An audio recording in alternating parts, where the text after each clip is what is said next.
নমস্কার, মিতার ডায়েরির নতুন একটি ভিডিওতে সকলকে স্বাগত জানাই। আজ দুপুরবেলা রাজন্যর আবৃত্তির অনুষ্ঠান আছে, তাই একটু তাড়াহুড়ো রয়েছে এবং তাড়াতাড়ি রাজন্যকে কর্নফ্লেক্স বানিয়ে দিলাম এবং আমরাও রান্নাবাড়ি সেরে নিলাম। এরপর শুধু আবৃত্তির প্রোগ্রাম নয়, এর মাঝে রয়েছে ড্রয়িং ক্লাসও, তাই ড্রয়িং ক্লাস যেতে হবে।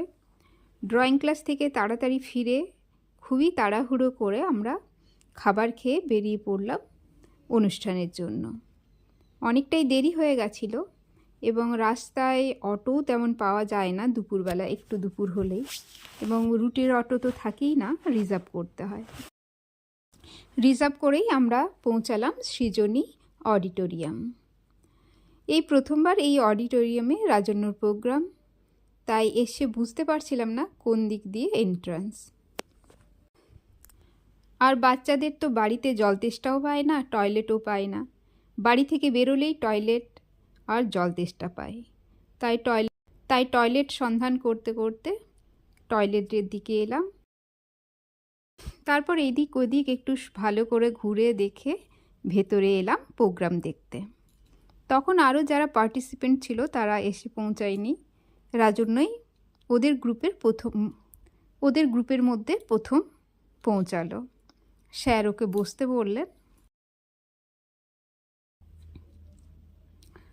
ভেতরে এসে আমরা অন্যান্য সবার প্রোগ্রাম দেখলাম। কিছুক্ষণ পরেই গ্রুপের আরও যারা রয়েছে তারা এসে পৌঁছালো এবং রাজন্যদের প্রোগ্রামটা বেশ কিছুক্ষণ পরে শুরু হলো।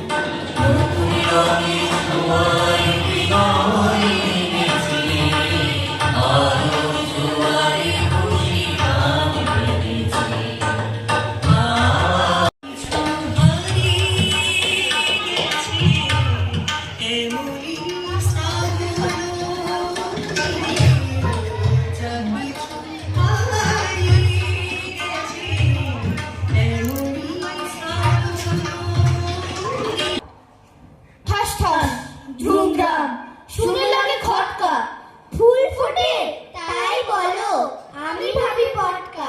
শয় শয় পন পন, ভয়ে কান বন্ধ, ওই বুঝে ছুটে যায় সে ফুলের গন্ধ। হুড়মুড় ধূপ ধাপ, ও কি শুনি রে, দেখছো না হিম পড়ে, যেও না গো বাইরে। আজকের প্রোগ্রাম সারা দিন জুড়েই ছিল। সকাল 10:30 থেকে শুরু হয়েছে এবং রাজন্যদের প্রোগ্রামটা শুরু হয় প্রায় 3টে নাগাদ। অর্থাৎ সারা দিন বিভিন্ন সাংস্কৃতিক অনুষ্ঠানের মধ্যে দিয়ে দিনটা কেটেছে এবং প্রত্যেকটা অনুষ্ঠান খুব সুন্দর লেগেছে। আমরা যদিও সকাল থেকে ছিলাম না, আসার পর বেশ কয়েকটা অনুষ্ঠান দেখলাম যেগুলো খুব ভালো লেগেছে। রাজন্যদের প্রোগ্রামটা শেষ হওয়ার পর আমরা বাড়ি চলে এলাম। ভিডিওটা ভালো লাগলে লাইক, শেয়ার, সাবস্ক্রাইব করো। Thank you.